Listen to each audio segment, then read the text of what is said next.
In this video, I'm going to introduce you to 12 questions that you should never ask anyone.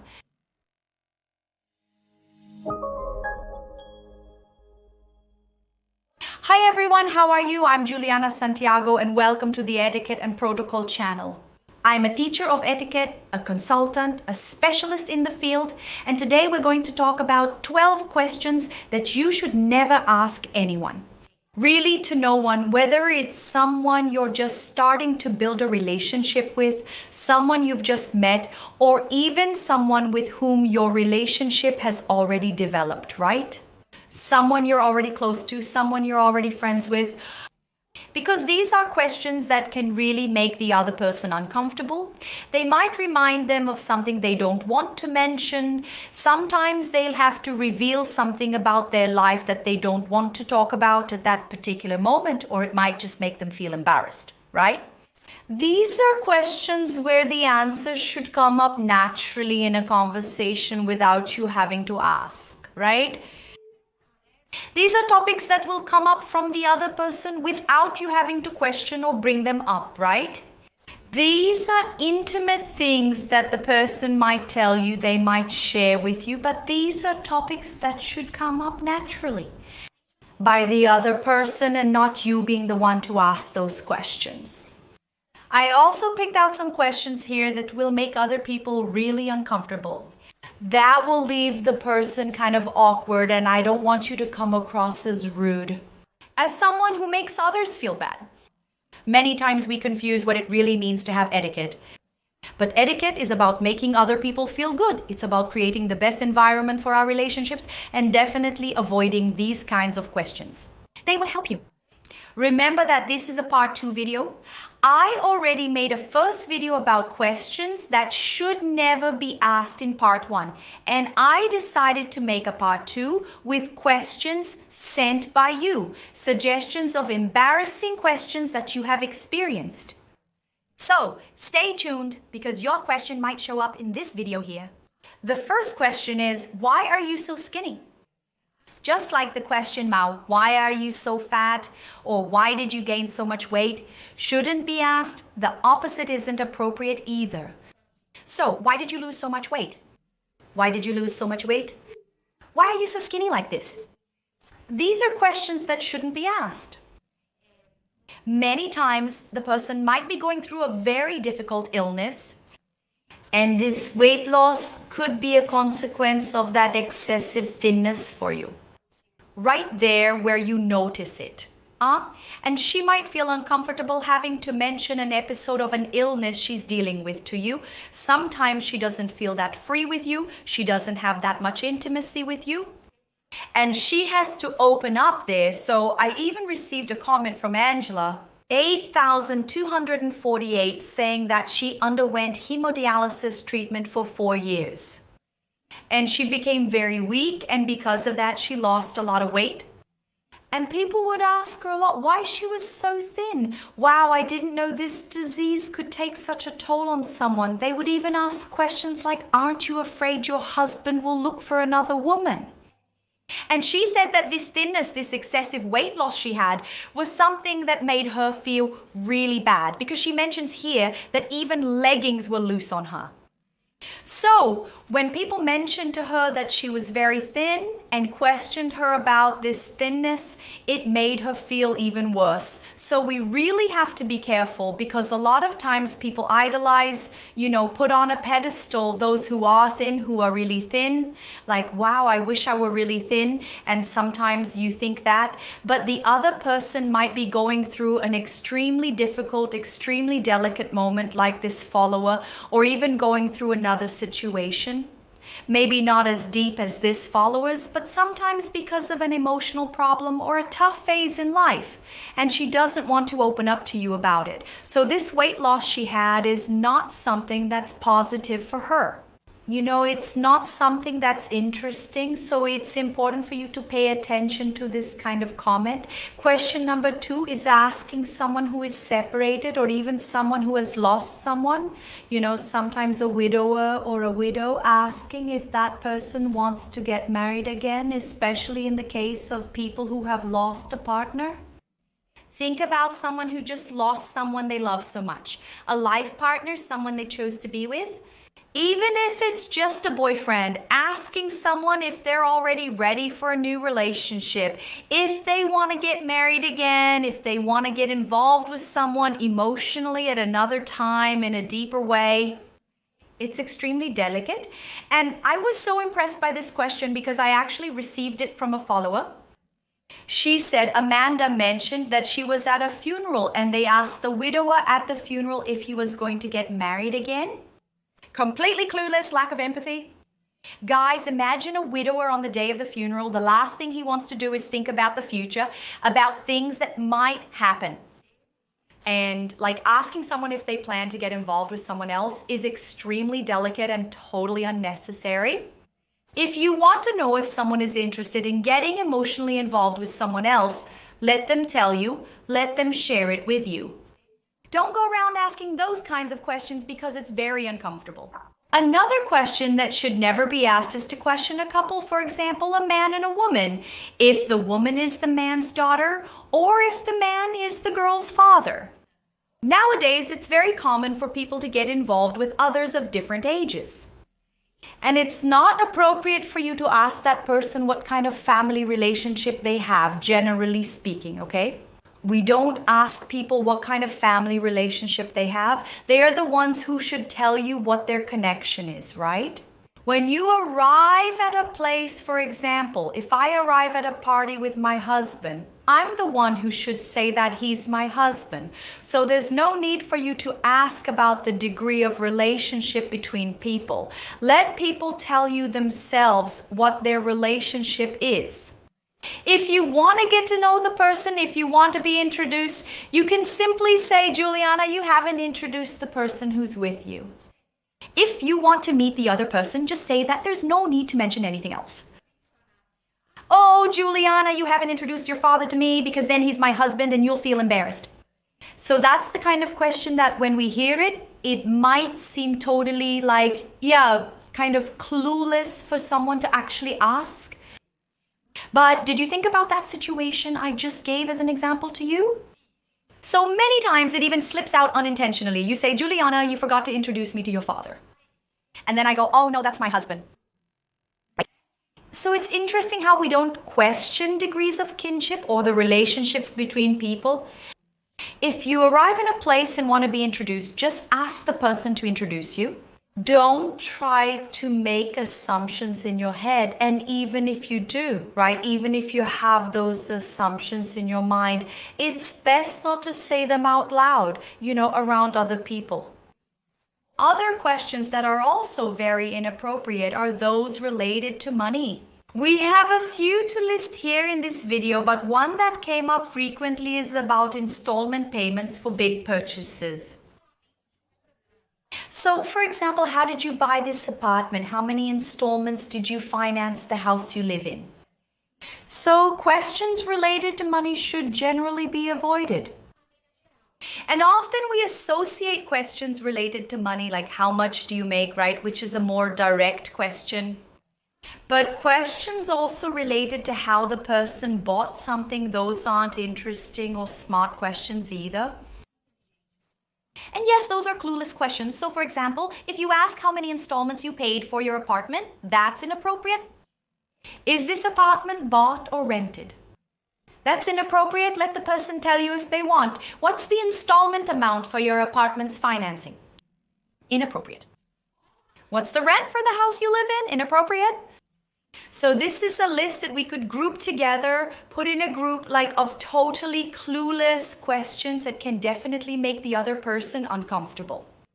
Because she will have to share data with you, confidential information, talk about things related to price that might be part of her reality but could be very different from yours, or vice versa. Or sometimes the amount she tells you is a lot for her and then you react and say, wow, you only pay that? That's so little.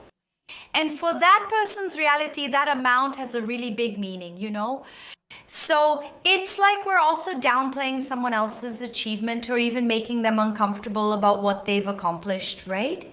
So That kind of question can actually create two situations that can make the person uncomfortable in completely different ways.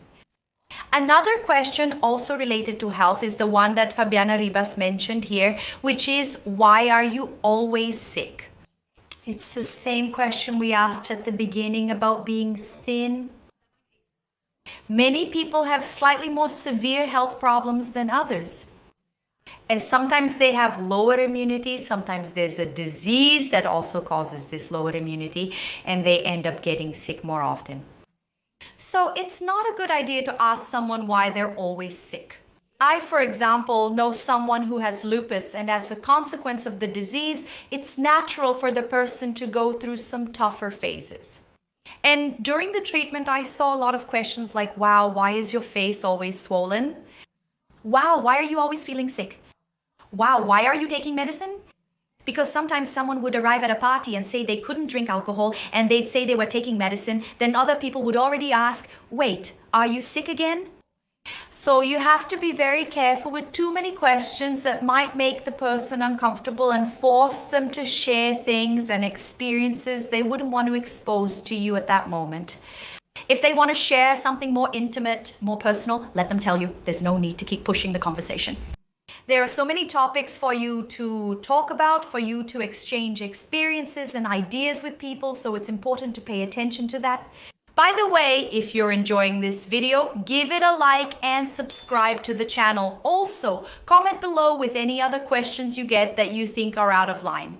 What other question have you been asked that you thought was just terrible, totally out of line, and made you feel really embarrassed? Comment here. Don't forget to subscribe to the channel and follow us on social media at Etiquette e Protocolo. Another question, which was actually suggested by Caroline Montero, is one that I think a lot of people ask, which is, what is your religion? Or something like, do you believe in God? Oh, and the variations like, oh, but do you have faith? Do you have any beliefs? Be very careful with this kind of question. I know that for those who believe in God and have a very strong faith, it's very hard to imagine that there are people who don't believe in God or who don't have any kind of religion, any kind of belief in that sense. But it's interesting to think that we live in a diverse world with people who think differently, with people who see the world in a completely different way. And it really is important for us to understand and respect that there will be people who don't believe in God, who don't believe in religion, who won't have that kind of faith, and so on. So it's important for us to show respect. Many times we might not agree with something. Wow, I don't agree that Maria doesn't have a religion. But it's important for us to respect people in that sense. And speaking of that, I think one of the top awkward questions is, what's your age? Guys, if the person hasn't told you their age, it's because they don't want you to know. So don't push it to find out someone's age. There's no need for you to know how old that person is. You're in a conversation, you're in a group, chatting with friends. Do you really need to know how old that person is? If she wants to tell you her age, if she wants to share how old she is, if that's something natural for her, no problem. But there are people who really don't like to reveal their age. They don't like to say how old they are. They don't feel comfortable sharing that. And that's their right. Everyone has the right not to say something, right? People need to understand that. People need to have the right not to share something. So it's important for us to notice that. Marlene asked a question here that I found funny, but I also found it very interesting. When people ask why you have bad breath, but I think this kind of question applies to many situations. So like, why do you have gray hair? Why do you have that mole on your face? Things related to a person's appearance, you know. So I think it's important for us to be very careful. Oh, why do you always have bad breath? Sometimes the person has an illness, gastro, and she doesn't want to expose that she's going through this, that she's undergoing this treatment. Sometimes the person has white hair because she likes it. Sometimes it's because she's going through a difficult time and can't afford it. Sometimes she's insecure about letting her hair go gray or dyeing it, or even what color to dye her hair. So this is a right that the person has. So everything related to appearance, to the person themselves, it's not appropriate for you to question them, okay? So I think there are questions that if they're not going to add anything, it's better for you to just stay quiet. Another question that's really unnecessary is asking what someone's partner's salary is. So for example, how much does your husband make? How much does your wife make? Guys, it's totally unnecessary. It's completely awkward to ask someone that. There's absolutely no need. If you think someone has a good standard of living, sometimes the wife doesn't work and still has a good situation, you can see that the person is really well off in your eyes. There's no reason for you to keep asking how much the husband makes, right? Just to know, right? Like, wow, she doesn't even work and she can support herself. So like, that's not appropriate. Be very careful with that kind of question, okay? Another question, right, related to the topic of money, that's also not appropriate. There are some topics, guys, that we should avoid bringing up, like money, sex, religion, illnesses, health, and personal matters. All these topics, right, these personal matters are things we shouldn't ask about or discuss at the very beginning when we're talking and getting to know someone. And it makes perfect sense not to ask questions related to these topics since they're things we won't be talking about. So why ask or bring them up, right? For example, who did you vote for? And questions about these topics aren't interesting because they'll bring up subjects that can often lead to arguments, controversial issues, which might not be very appropriate for the group or for building relationships.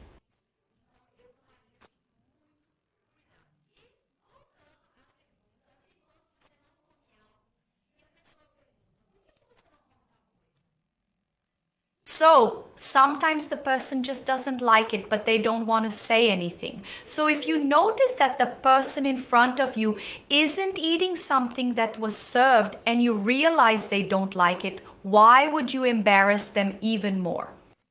Why would you make this person even more embarrassed just so they have to say they don't like something? So if you know and notice that the person doesn't like a food that was served, why ask? Why ask right there in front of everyone? It doesn't make any sense for you to feed into that uncomfortable situation for someone just because they're not eating something, right? Is it polite for you to eat something when it's served to you at someone's house? Yes, but sometimes you don't eat, sometimes you have an allergy, sometimes you have a serious illness that's not compatible with the food served, and you simply don't want to say anything so you don't embarrass the host or hostess. So yes, it's a good idea for us to think about this kind of question when we see that someone isn't eating a certain food, okay? Especially when there are more people around. These questions are sensitive, especially when there's a group conversation or people at the table, because it makes the person you're asking extremely uncomfortable. And Myra asked a classic question, which is, don't you remember me? Guys, we should never ask if the other person remembers us. It's totally embarrassing for the person who hears it, right? Because sometimes they really don't remember you, so they might end up in a pretty awkward situation. And for you too, because you put yourself in a position where you feel like you're irrelevant.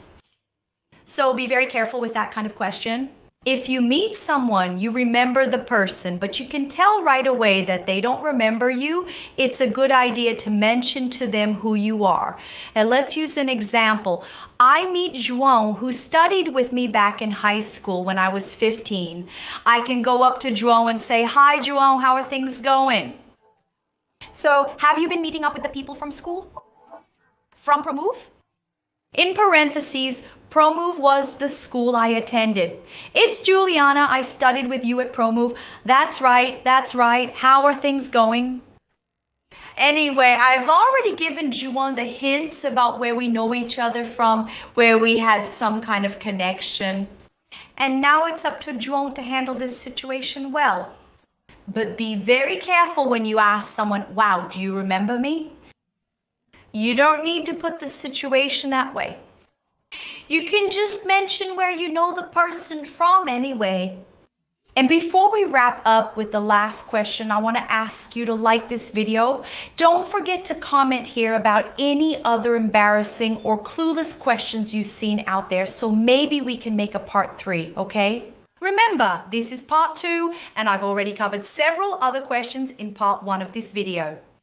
To finish, I'm going to leave a question here that I've already received, and when I heard it, I thought, oh my God, it's also related to work and money in this group, which is questioning me if my work really brought in income, Can you actually make a living from your work?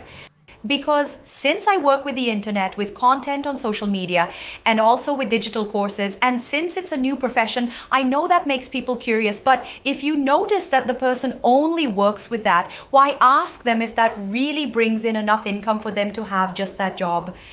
So be very careful, especially with new professions, and new professions are coming up all the time. Sometimes you don't know about all of them. Don't ask someone if they can actually make a living from the income of that job. And I'll stop here for now. Over here on the side, I'll leave part 1 of this video, okay? If you haven't watched it and you got here through part 2, watch part 1 and comment below what other clueless questions you've seen out there. I'll stop here for now. See you later.